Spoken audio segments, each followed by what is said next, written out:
ये जो मामला आया है सामने, क्या मामला है ये, जो कि पहले नौकरी देना फिर नौकरी से हटाना, कि ये 3 लाख देखिए, भारतीय जनता पार्टी की सरकार महिलाओं को सम्मान के नाम पे बड़े शर्मनाक वाक़ियात करने लगी है।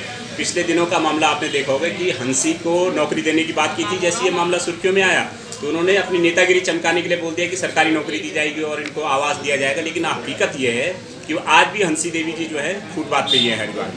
दूसरा मामला यह है कि ये एसिड अटैक पीड़िता लड़की हैं और इनके लिए सरकार ने बोला था कि इनको एक तो 3 लाख रुपए मुआवजा दिया जाएगा, इनको नौकरी दी जाएगी।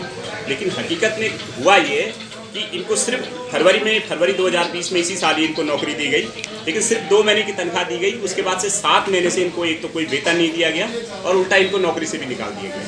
तो उत्तराखंड क्रांति दल की ये मांग है, एक तो इनको वापस नौकरी पर रखा जाए, दूसरा इनकी जो तनख्वाह है 7 महीने की वो दी जाए और एसिड अटैक सर्वाइवल को लेकर के जो मुआवजा है वो दिया जाए।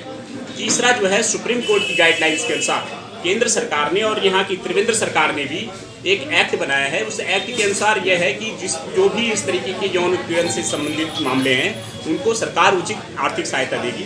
तो जब सरकार ने इसको एक्ट बना दिया है, वो एक्ट लागू कर दिया है, तो मेरी समझ में बात ये नहीं आती कि सरकार को ऐसे जो पीड़िताएं हैं इनको मुआवजा देने में, इनकी मदद करने में क्या क्या परेशानी है। तो हम लोग चाहते हैं कि उस एक्ट का पालन किया जाए, उस एक्ट को यहाँ सख्ताई से लागू किया जाए और जो भी इस तरीके की आर्थिक सहायताएं वगैरह हैं वो तत्काल दी जानी चाहिए ताकि इनका जो है रहन सहन कुछ हद तक तो चल सके। आपके पास एसिड अटैक का सर सन 2007 का। 7 का, हाँ जी। तो क्या मामला था ये मेरे पे एसिड अटैक हुआ था जी? उसके बाद मैं अपने मायके साथ में ही हूँ, अपने माँ बाप के। और फिर अब मुझे ये नौकरी दी गई थी जिस कारण ना मुझे सैलरी मिली। 380 कर्मचारी हैं, किसी को भी इन्होंने ना सैलरी दी और नौकरी से भी निकाल दिया। तो इस कारण हम सब लोग बहुत आर्थिक रूप से परेशान हैं। ना हम पे देने के लिए किराया है पूरे का और हमारी आर्थिक स्थिति बहुत खराब है। तो जो सरकार ने मुआवजा देने की बात करी थी उसका क्या हुआ? सर, ये मुआवजे का ये मेरे पे ये न्यूज कटिंग है जिसमें हरीश रावत ने बोला था कि मैं 3 लाख रुपए मुआवजा दूंगा।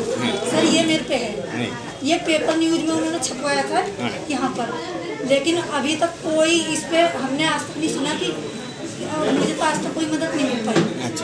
और दूसरा, मुझे ये नौकरी मिली थी, ना तो सैलरी मिली और प्लस नौकरी से भी हटा दिया सितंबर में 15 तारीख को। और जैसे कि हमसे एक नौकरी मुझे दी गई थी बाल विकास में और काम हम पे डबल करवाया जाता था। OSC का काम भी करवाया जाता था, राष्ट्रीय महिला हेल्पलाइन का भी काम करवाया जाता था और राष्ट्रीय महिला हेल्पलाइन में कहकर मुझे नौकरी दी थी। अब आप क्या चाह रहे हैं?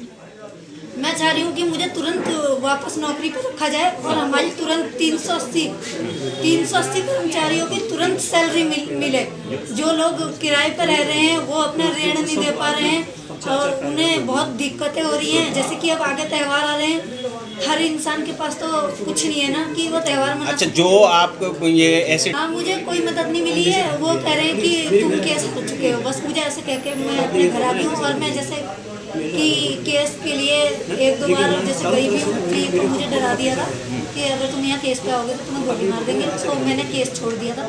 बाकी बस अब मुझे ये जो मुझे नौकरी दी थी ये तुरंत मिले, तुरंत हमारी 380 कर्मचारी है उनकी तुरंत नियुक्ति होए और हमें सैलरी मिले।